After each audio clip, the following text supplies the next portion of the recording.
Welcome into the Illini Inquirer podcast. It is Monday, March 8th, and that means another Monday with Mike. And I don't remember a sunnier Monday, both actually and metaphorically, as last week, Michael Carpenter, we were kind of buzzing off a big win at Wisconsin, and it was a big win that seemed to say, hey, 2 seed at worst.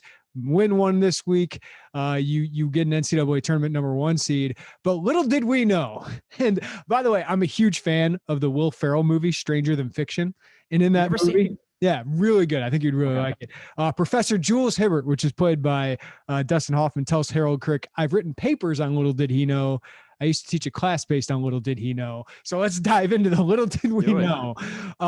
Illinois ends its season, Carp, not with 1, but not 2, but 3 straight top 25 road victories, 2 against top 10 opponents. They're now number 3 in the AP poll. They pass up Michigan. That just came out today. And according to most bracket experts, they're locked into a number 1 seed in the NCAA tournament. Now, maybe they lose to, say, Maryland or Rutgers or Indiana, which I don't see Indiana beating Illinois, but maybe Rutgers can give Illinois a run. And Iowa runs the table and makes it like a debate. But I think they're pretty locked in, Carp. So how will you remember this past week of Illinois basketball? There's never been an 8-day stretch like it. And each one of those wins replaced the other as my favorite win of the season. So the Wisconsin win was my favorite at the time because you did it without Io. You withstood a 19-point barrage from Demetric Trice. It was a gutty win. And one that I thought they had a chance because of the matchup, but I didn't expect you to be leading by 12 points or whatever most of the game. So it was impressive. Tuesday night was an all-timer on a completely different front because you dominated them. I mean, there was no fluke about that. You were just far and away the better team, even without Io. Favorite win of the season. And then Saturday happens. And the reason that Saturday, out of all 3 of those wins, may stick with me the most, outside of securing that 1 seed, and that's monstrous, is the fact that the kinds of games that you're going to be playing in the last 3-4 weekends of the year are what you played on Saturday. You aren't often going to get a game like Michigan where everything goes right and the opponent is just all out of sorts, which Illinois had a lot to do with. You're going to get those games where it is a 2 to 3 possession game for the most part, and you need to find ways, like Illinois did Saturday, to snatch victory from the jaws of defeat. Every team that makes a deep run in the tournament has that close call. So what I loved about Saturday was it was a trial run for that game where you play. I thought it was a B-, C+ second half for Illinois. There were a lot of reasons they should have lost that game. They didn't. So, and I don't think we're done with our favorite win of the season. I think there's going to be more to come. And I have more faith in this team that they have a variety of ways to win games. And they've done that a lot more than losing them in the last 12. And I would expect that to continue. You mentioned it. I've used that phrase in the pod too. They snatched victory from jaws of defeat. I mean, EJ Liddell was doing his thing, and he is such a special talent. I know a lot of fans are sick of hearing about EJ Liddell, but he's killed them. And he almost had a 3rd straight win where he's had 3 of his best games as a college player against Illinois. But then a masked man in Io DeSumo comes out. And I don't know what more, I couldn't write this up, Carp. I couldn't write up the career he's had, the stories he's had, his closing finish, and now he's going to be masked up with this cool superhero Zorro Lone Ranger mask the rest of the way. You can't draw it up anymore, but also seeing DeMonte Williams and Andre Curbelo doing what they're doing to lead Illinois to victory, and Kofi Coburn continue to maybe not have these huge statistic games, but make such a huge impact during certain stretches. You mentioned there's so many different ways they can find ways to win games, and they did it both defensively and with their superstar, right? Their superstar came back, and then you had this third guy. Andre Curbelo is finally, I think we know the third guy now on this team. It's Andre Curbelo to create that offense. But then Trent Frazier did it against Michigan. So it's like you have all of these different options, which is what makes them so dangerous. They don't just have the ability to shut down teams defensively and, have a great defensive performance. They can play with Iowa. They can play with Gonzaga offensively at times. Yeah, I think that when I look back on Saturday's game, it was a really good first half, and I was a little bit worried when Ohio State brought it within, was it 4? I think 4-point lead for Illinois at half, when it felt like maybe it should have been more. And then the second half was really a continuation of that, where Ohio State was just better than you were. And I think the exciting thing is, I was texting with Isaac and Trevor from the 200 level, and I said, I think the second half against Ohio State was the clunker. We were talking about when's the next clunker for this team. And Michigan State certainly was that, though I think, and we can get into this later, how that game in a weird way, and I'll even throw the Io injury in there. I don't want to say turning point of the season, but I would almost send Maddie Sissoko a national title ring if this team wins it. And I got some reasons why, but I think if anything, the second half against Ohio State, you saw Kofi be essentially a non-factor. Mhm. Trent offensively, he made a big three, but then Ohio State answered right back, which kind of negated that. Adam Miller, not his best performance, though he is still a great rebounder and defender. And I am eating crow, Jeremy, because I said for the last 5 minutes of the game, why is Grandison not in there? You're giving up height with DeMonte. Grandison can shoot. He was doing really well in the first half. And lo and behold, other than Io, who was the MVP of that game? It was DeMonte. Saved you with that three and then his defense on EJ Liddell. So, like I said, a B-, C+ second half against Ohio State. You still overcame it. And that's the kind of caliber of opponent you'd play to get into the Final Four. Mm-hmm. It's a 2-seed team, and that's what you did. So that's why I think that we have raised the floor immensely. And Andre Curbelo, you mentioned that. You got a third guy. And that is, I think, what raised the floor and raises it going into these two tournaments. Yeah, like this team still has some flaws, right? Like that 4 position at times can really hurt you. Kofi, if he gets a guy like Liddell on him, Liddell can hurt him. Though I thought Kofi actually did pretty well against him, especially in that first half. Yeah. But there, as you said, that Michigan State game, like every time they've faced adversity, they've responded to it, right? Like, so they go 9-5. They have back-to-back disappointing home losses, even though Ohio State's really good. It's not a bad loss, but it's a home loss, right? You responded with a 7-game win streak, right? And then you lose to Michigan State, and they just out-tough you, right? And then you respond by winning on the road at Wisconsin without your best player, where you out-tough them. Michigan, you just played harder than them, right? And I'll bring this up, like Brad Underwood and his motivational techniques. Like, I think the big reason he's brought up this Big Ten is, one, he wants a Big Ten championship and maybe gets a bonus from it. But 2, I think the most important thing is he's motivating his team. And you could tell his team was far more motivated against Michigan. I think we saw that with Michigan State as well. Like Michigan State, they knew if they won that game, they'd be in. Michigan really wasn't playing for anything yesterday. So I thought Michigan State just played harder, and Illinois did that. And then against Ohio State, I just thought it was a high level game where both these teams know, like, hey, we're playing for a potential 1 seed, though I don't think Ohio State winning that gives them the 1 seed. Yeah, I agree. But it would have put them back in the mix for it, right? And you just had this heavyweight fight. And I think they've responded to everything, whether it's Io going out, you have other guys step up. And I do think that helps long-term with Curbelo, DeMonte, Trent, all those guys. But that's a kudos not only to those players, but this coaching staff, man, is pushing the right buttons, whether it's motivational techniques like, with Io calling, Luka Garza, or Underwood calling Luka Garza the National Player of the Year, and Io responds by making it a race here. And then, with what he did with Michigan, I think it's all motivational. And I think part of why he's doing this, Carp, is heading into the Big Ten tournament. He's like, hey, they didn't give us a banner, even though we won the most games by 2. So go get your Big Ten banner, this weekend. I think that's probably what he's doing right now. So. I wouldn't bet against them. I think that if we look back this year and go back to that week where they lost 2 in a row against Maryland and Ohio State, and at that point I was in DEFCON 3, DEFCON 2. Like I thought that this team, I had recalibrated my expectations after those 2 games to, well, let's finish in the top 4 or 5 in the Big Ten, get a 4 seed, and then I guess just take your chances in March. And the questions we had were not about talent or what the ceiling of this team was. The questions were intangible. And the toughness word, I know that became such a buzzword during the John Gross era that I say that and I can hear it in his voice for some reason. But it's real, right? It is. It's a real thing. And I think the other thing was effort. Effort was a problem with this team, and focus.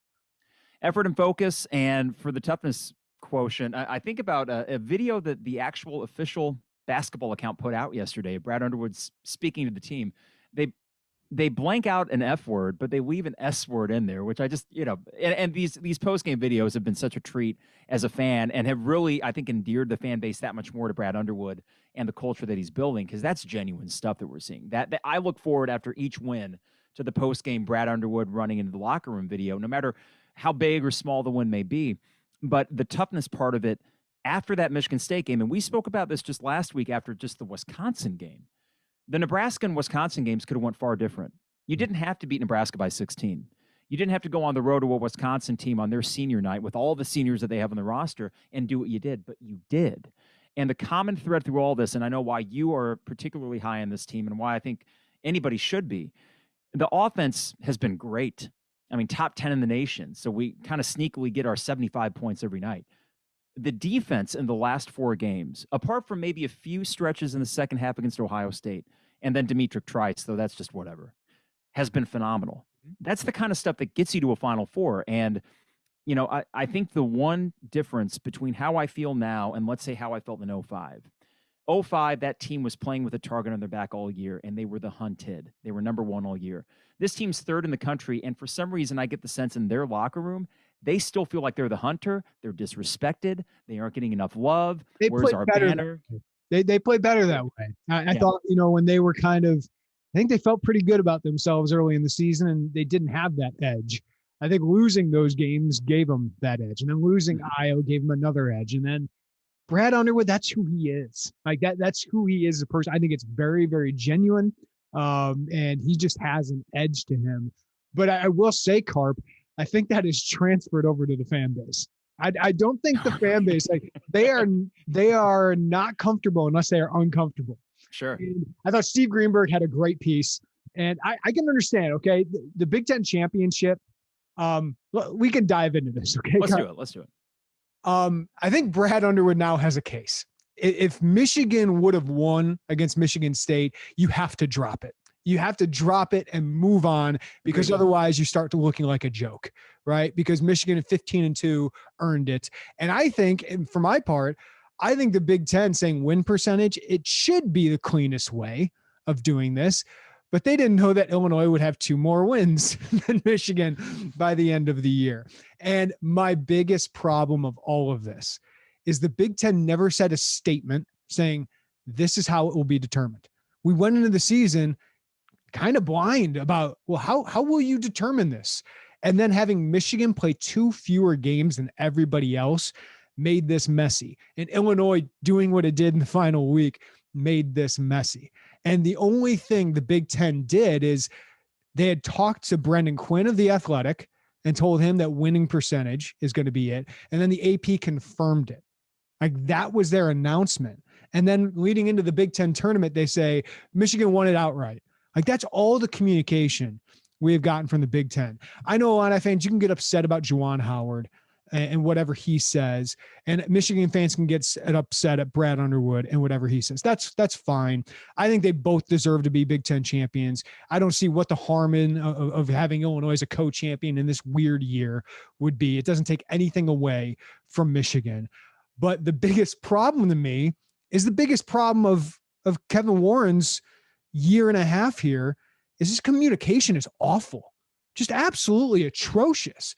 Like we saw it with the football season. I know he inherited a terrible situation, Carp, but the communication and the decision-making was so unclear. And it's not just to us and the media or to fans, it's to his own coaches. Like the Big Ten football coaches were pissed at him all year because they don't know what's going on. And then Brad Underwood with Michigan State and that hit and awarding a Big Ten champion, he's really kind of in the dark. There's no excuse for that. And it's a terrible look for Kevin Warren, who I try to give the benefit of the doubt to, but your job as commissioner is to get everybody on the same page. And that clearly is not the case. No. Well, first off, they screwed the pooch for not getting Jim Phillips. That was the obvious hire. And for whatever reason, they go, and nothing against Kevin Warren. I mean, listen, the guy's probably a brilliant dude, but that doesn't mean he's a brilliant PR guy. And that's at least half the job. And where Jim Delaney may not have been super present all the time, he made sure to be present when it was required of him. And in this year of all years, you need a commissioner to actually be a commissioner because there are so many uncertainties. The flexibility that the Big Ten showed back in November with Ohio State in football, and this is an apples and oranges comparison, but they showed flexibility and they made the right call. Ohio State was the best team. They should have amended that rule. They had the best shot of going into the FBS playoffs and winning it. That made sense. I had no problem with it. Even though I don't like Ohio State, that was reasonable.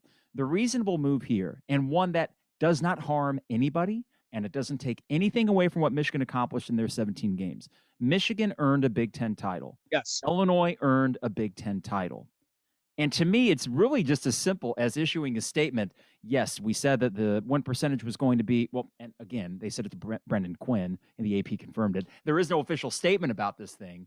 But at the end of the day, the frustration for me, while I know that this team operates better with the chip on their shoulder, they deserve a banner and they deserve rings. They don't deserve, 15, 20 years down the road as they're talking to their kids or coming back for a 20-year reunion or something and say, yes, well, hey, remember, we had the most wins in the Big Ten Conference, but because of a technicality, we didn't actually become champions and yada, yada, yada.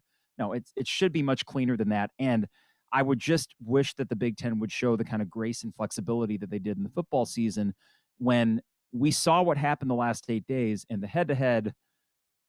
Well, Illinois, Michigan would play 10 times, and I bet to go 5-5. But you know what? They played that once, and Illinois won by 22. They have more wins in the conference. They played all 20 games. Co-champions. It seems pretty clean cut to me. Yeah, and I think Michigan, like, they would be heavily favored in the 3 games they didn't play, right? But I think we've seen, like, they lost to Minnesota. They got crushed by Minnesota. Like, so we just can't assume that. So yeah, I just think it doesn't hurt anybody, and I don't think we're doing this whole these millennials giving trophies to everybody, even though it's our parents' generation that That's true. Always about the millennials, right? So it's not that. I think it's they're both deserving, and I think other conferences have had this as well, like where a team hasn't played as many games, but they are the conference champion because their winning percentage was higher. I get why winning percentage was the goal, but it just got messy. It got messy, and of course, the Big Ten hasn't dealt well with Messi. No, they haven't. Not at all. And what's the harm for them? Let's just take it from a perspective of a conference that is going to have 2 1 seeds in the tournament. I mean, just a little PR move. Illinois crowned co-champions in the Big Ten. That's not bad PR. I mean, in other words, this would be such an easy little move. Who's it going to tick off? And let's be genuine about this. If I were an Illinois Michigan fans, but I really wouldn't understand why, because it's not taking away anything. Like, you had a great season. You're going to be a number 1 seed. You're a co-Big Ten champion. Shoe on the other foot. If this were flipped and Illinois played 17 games and Michigan played all 20 and they smoked Illinois at our place without Isaiah Livers, I'd say, we got a banner. I love it. But you know what? They get their slice of the pie. Why would that bother me? And yes, there will be a percentage of the Michigan fans that would say, well, come on, you guys said this or that. But at the end of the day, this is a once in 100-year situation. Right. And just recognize it as such as a commissioner and make the right call. I got to be honest, Jeremy, like last night, it bothered me more than I thought. And I made a decision this morning that, okay, you're 3rd team in the nation. You're going to get a 1 seed and you were primed to make a deep run in the tournament. Let's focus on that because I am over the moon with what this team accomplished. But as a fan, I want something tangible. And I can only imagine how much those guys want something tangible. I think you know this because I've had this belief for a long time, Carb. Yeah. I'm so happy. Like, I'm almost kind of like, I don't love talking about this because it takes away from what is a special season. That's why I want to start the pod talking about, like, oh my gosh, look what's happening here, and talk about the positive. But I am happy that people care about a Big Ten championship because it feels like too much. Like, if you win a Big Ten championship and then you lose in the Sweet 16 or it's a disappointing season. Like, it's a failure of a season. When to me, that Big Ten championship told me more about that team than losing 1 game in a single elimination tournament. But that's how we remember seasons. I understand why we do. It's the same way for the NFL, right? Like, you could have an undefeated Patriots team, but they're known for losing the Super Bowl more than going undefeated. Like, I get it, but that was one of the greatest teams I've ever seen, even though they didn't win a Super Bowl. This is one of the greatest Illinois teams we've ever seen. They're number 5 all time for Illinois in Big Ten winning percentage of the modern era, Carb. And what they've done in this conference, they've solidified that. And to me, a Big Ten championship and that banner is part of that. It's part of, like, saying that season, you go there with your kid in 18 years, Carp, and he's considering Illinois or she's considering Illinois. And it's like that season was special. And let me tell you about that season. I think you'll still have that without it. But I just think Big Ten championships, because it's such a huge sample size in the toughest conference in America, I wish we put more stock into that. Because, like, say Illinois got a share of the Big Ten championship, but lost in the Elite Eight. Like, people would remember it for losing in the Elite Eight rather than winning a Big Ten championship. Like, and for me, that's so important. Like, Lou Henson won 1 of them. And that 84 team was potentially his best team, maybe, right? Like, and that team was great, and they got screwed at Kentucky, according to people who were alive to see it. and that team still, like, because it didn't get to the Final Four, isn't remembered as well as 89, Sure. even though I think a lot of people think it should be.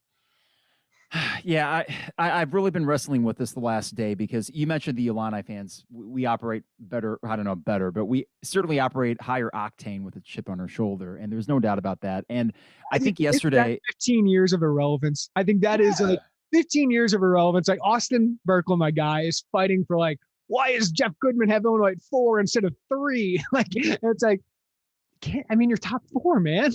Just enjoy it. But it's like you're just like, my team is good. Everybody acknowledge it. Like, everybody pick Illinois to win, to get to the Final Four. Like, you have that, and you're defending your team. You're so excited about your team. yeah, But like, it's weird how like they express it a little bit.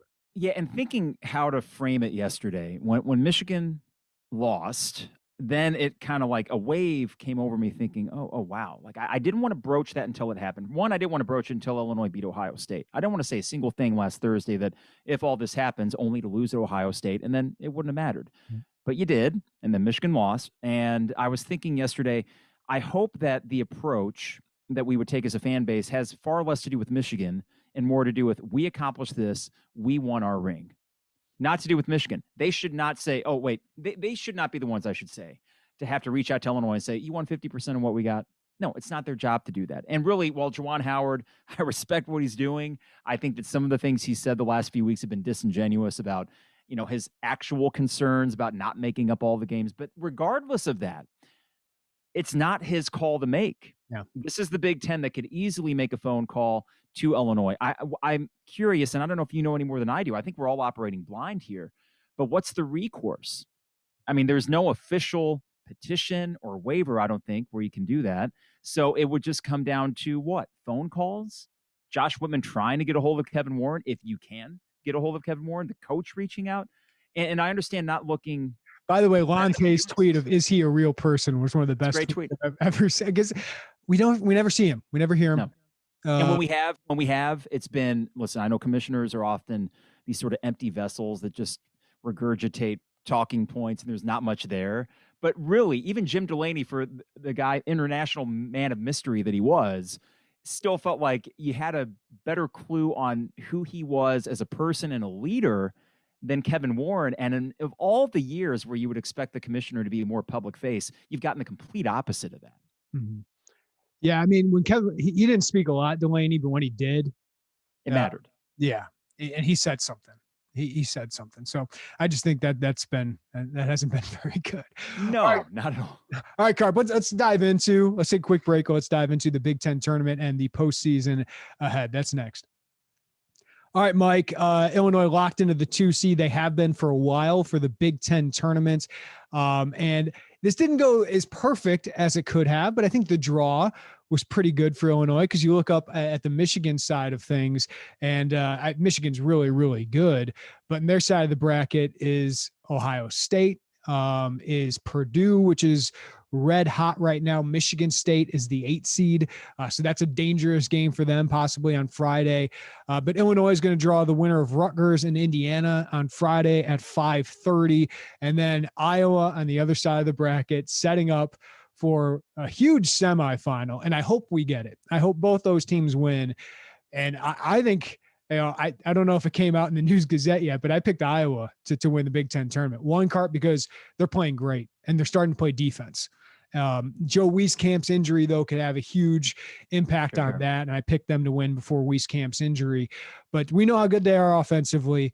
They're playing better defense right now. And I just feel like they're going to be really motivated. I think they're going to be really motivated because they didn't get a Big Ten championship. They didn't get a 1 seed. Maybe they can get a 1 seed. I doubt it, but if they run the table, they have a case for it. But that could be a classic game if we get another matchup between those two teams.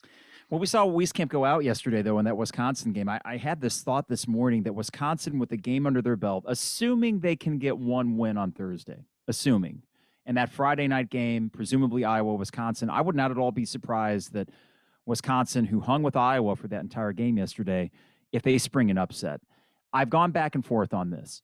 as a fan, I want the easiest path to a Big Ten tournament title. We didn't get the original banner, and in all likelihood, we won't. Okay, fine.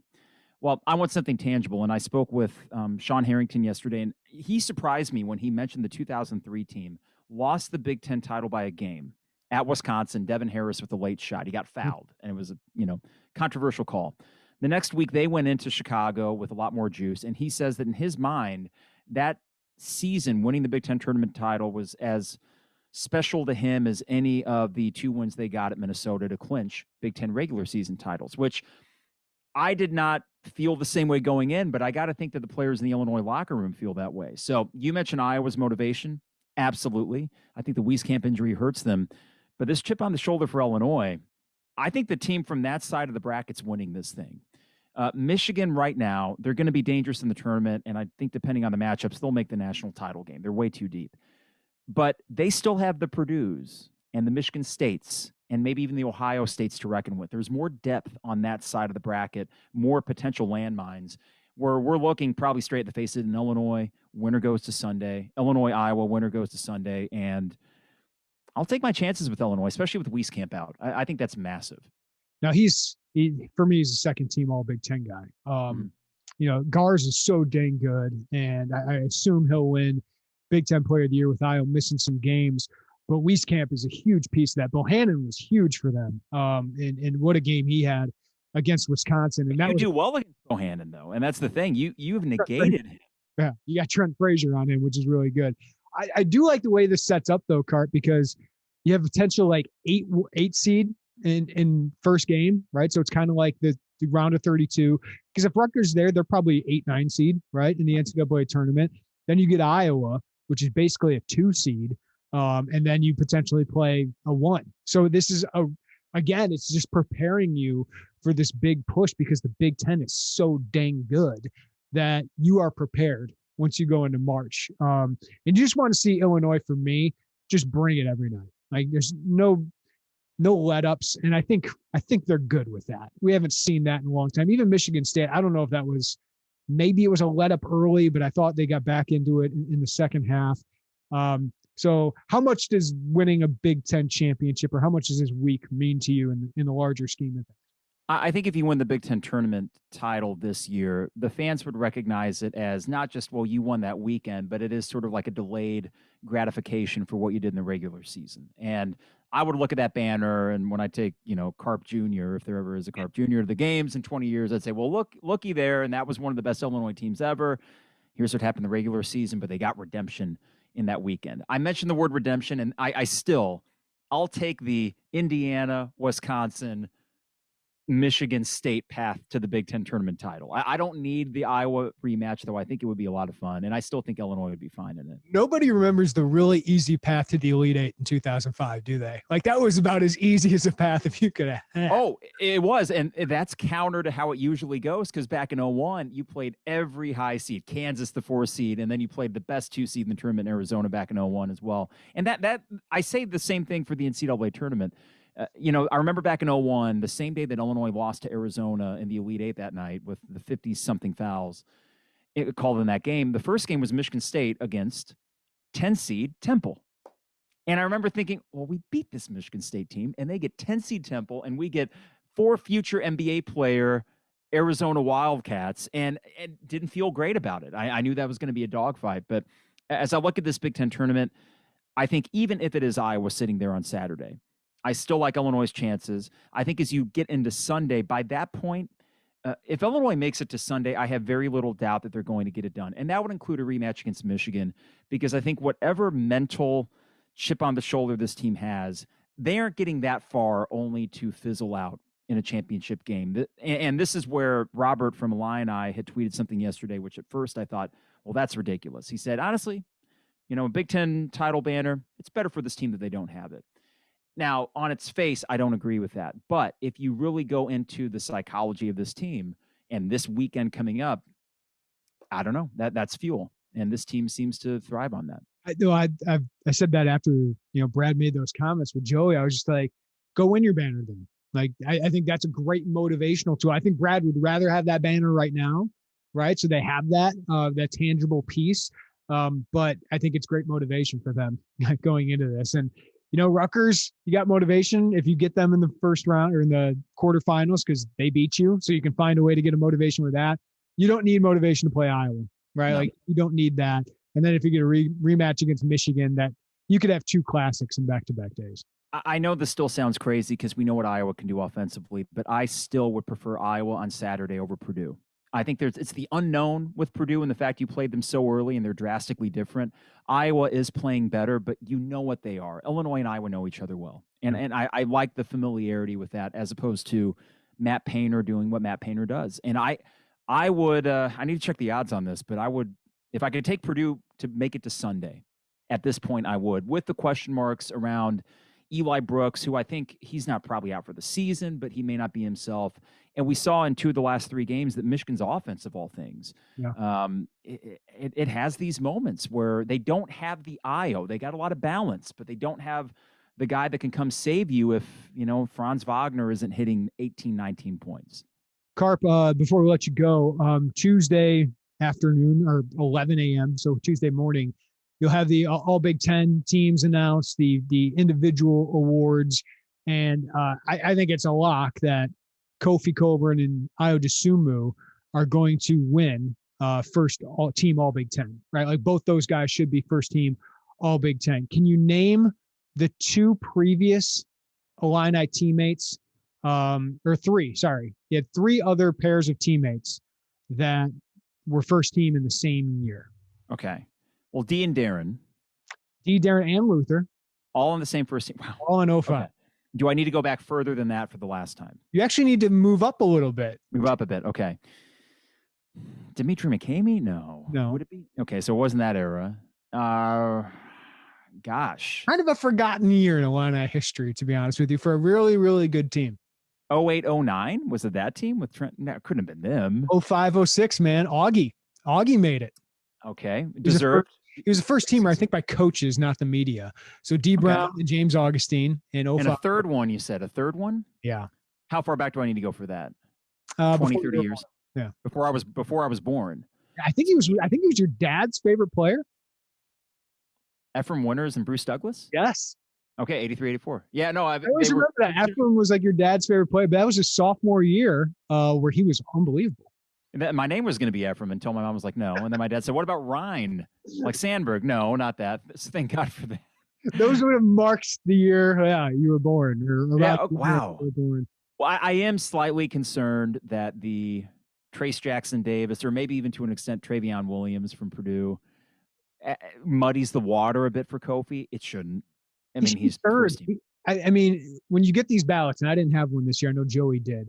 When you get these ballots, you have 3 players for Big Ten Player of the Year, and it's obviously going to be Iowa or Garza. I think Garza is going to win it. But if I had a third one, it'd be Kofi. I think one thing that may help him is Hunter Dickinson. Maybe there are some voters that say, well, he's certifiably the Big Ten Freshman of the Year, and then they decide that's his accolades instead of first team. I know that individual accolades and all that. I mean, back to the idea of banners and stuff. They don't concern me quite as much as raising a banner for a conference title, but these guys earned it. I mean, and then when it comes to Player of the Year, we're going to find that out tomorrow as well, right? I think it'll be pretty close. I think Ayo being out a couple of games hurts him. And let's be honest, I mean, Garza's had one of the best careers in Big Ten history, right? Mm-hmm. And I know he won this award last year, and Ayo certainly is deserving. They both deserve it, man. I think it'd be great if they got Big Ten Player of the Year. Again, sorry to hand out awards to everybody, but I think they're both deserving. I mean, they're, to me, the 2 top guys for National Player of the Year. Now, maybe you put, if you want to put Kispert into that category or Jared Butler into that, category. But I think both those guys are so deserving. For me, if I had a vote, I would have probably Iowa's Player of the Year. Just because I had a text from somebody who's been involved in the NBA, and they told me slam dunk they'd pick Io. So whatever that is worth. There are some hills I'm willing to die on, like the Big Ten title, co-champions. I'm going to let it go and not belabor the point with that. But I know where I stand, and if someone asked me, I'd say, well, here's what it is. But when it comes to Io and Luka, I know where I stand with that. But there are many, many reasonable arguments as to why Luka is the best player in the Big Ten. And you mentioned the kind of cumulative thing with his career. And I think that this year, it's not just saying you're the best player this year, because that can be argued, but for the best 4-year stretch in recent Big Ten history, it's hard to argue with what he's done. And oddly enough, much as I don't like Iowa, Luke is not the reason I don't like Iowa. I mean, he's fun to watch. I got no beef with him as opposed to a lot of other guys that have come through that program. Well, and it's not his fault he gets some calls sometimes, right? Like, Sure. and I just love his progression. Like, that is all hard work, right? So how can you not respect it? And you could, like, somebody could come at me, like, if we did like a battle, like an embrace debate where, somebody came on here and spouted off all these metrics and all these offensive numbers, that Luke is going to win if you have that debate. I think with Iowa, it's more of okay, if you had to draft teams, would you take Garza first or would you take Iowa? I mean, if you want to go win shares, Garza's got you. If you want to go offensive efficiency, Garza's got you. But when the game's on the line, who you want to take? And I think that's where the Iowa thing comes in. And he might have a bigger impact on some games because the ball is in his hands, right? It's just a guard center kind of thing. So I think you can make winning arguments for both of those. But I would go Kofi. I would go probably Dickinson, the way he played for the most part down the stretch. I did struggle against Michigan State and Illinois. But I think Liddell would be on my team. And it's hard to leave off, Travion Williams with what he's done. Trace Jackson Davis is a phenomenal player, but it's like at some point you got to impact winning a little bit more than that. A little bit, yeah. Right? Great numbers, all of it. He's a fantastic player, but you got to impact winning a little bit more.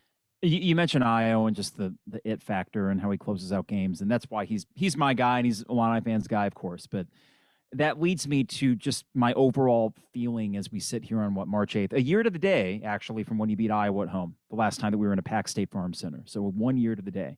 Actually, the weather's identical. It was like gorgeous out that day.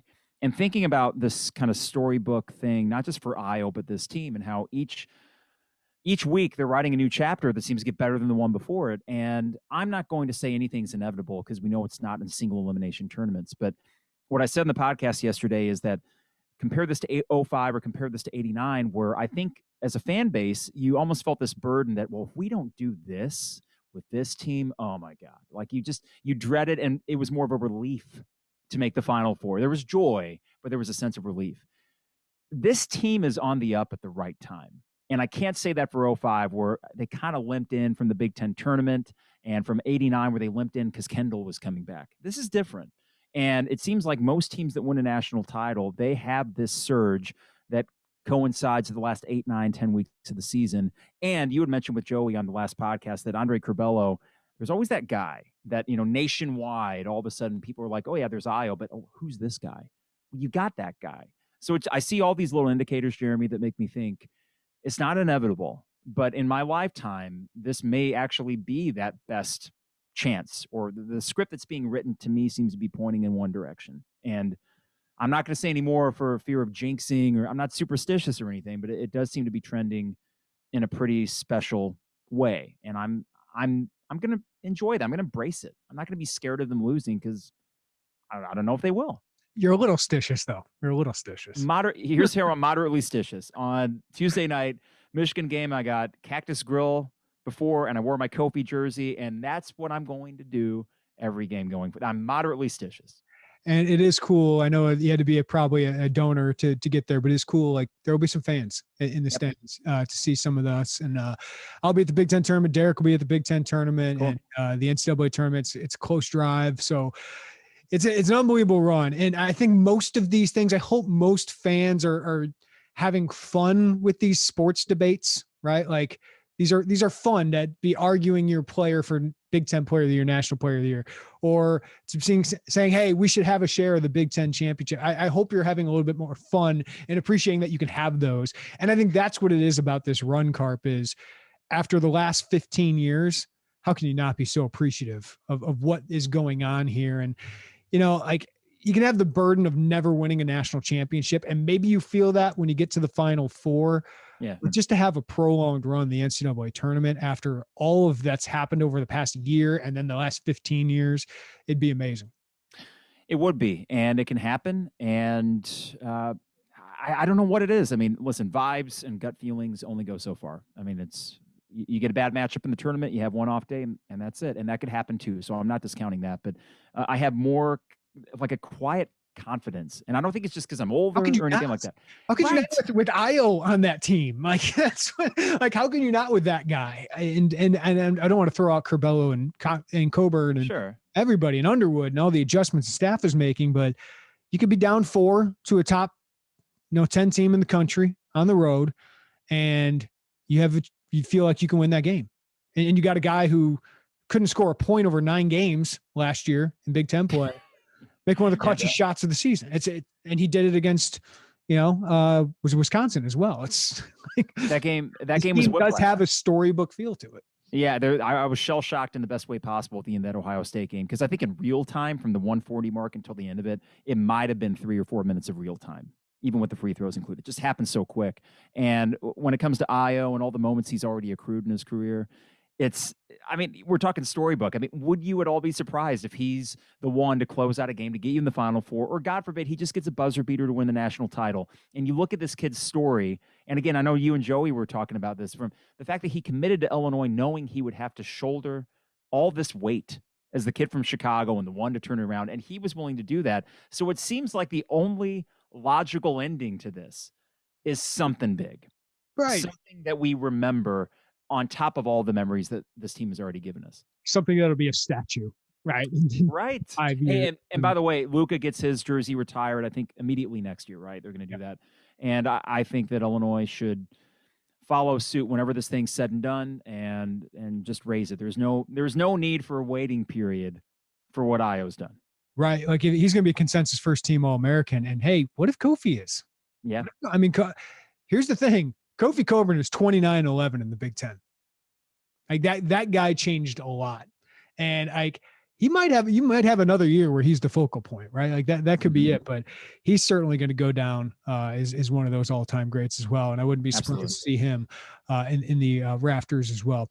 All right, Mike, another big week ahead with the Big Ten tournament. I'll talk to you next Monday to chat all about it, man. Sounds good. This is fun.